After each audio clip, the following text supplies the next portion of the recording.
everyone, it's me, Dr. Stacy Betancourt, with another edition of Making Sense with Dr. Stacy. Today, we talk about grief.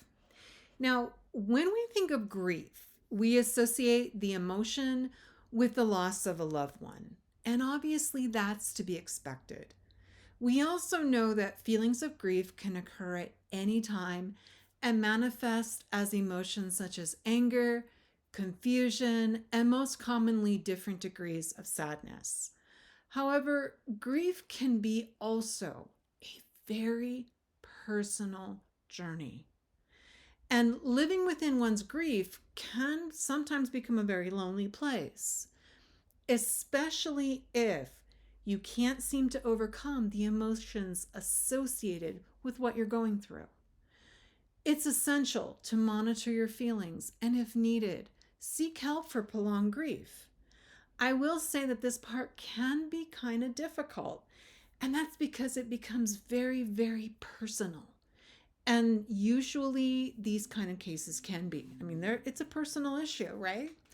So the idea here is that where the difficulty lies is we've come to kind of put a timeline on a human reaction, which can be kind of heartless when you think about it.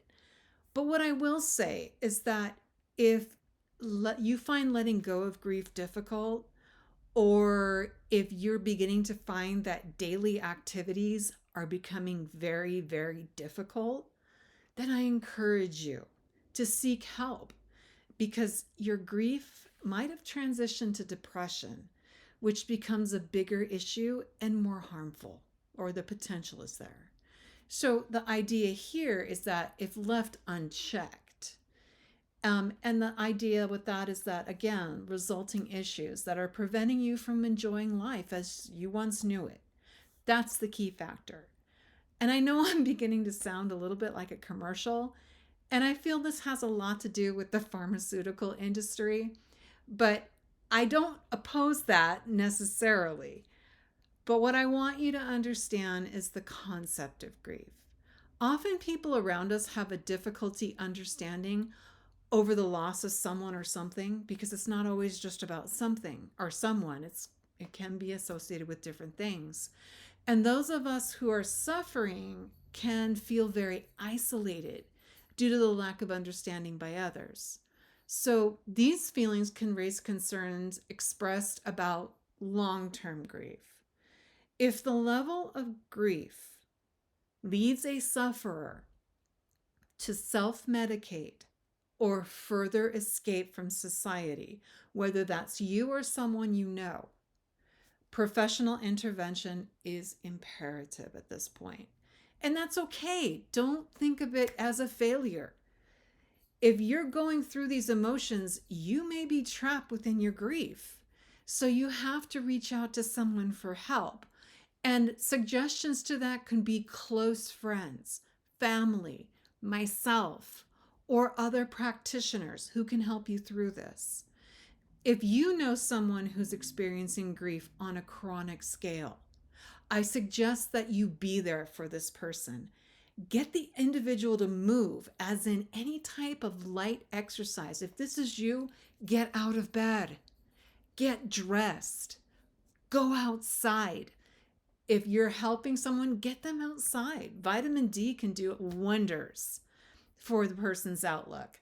And the idea here is go for a walk, go window shopping, do anything to get yourself or the person moving.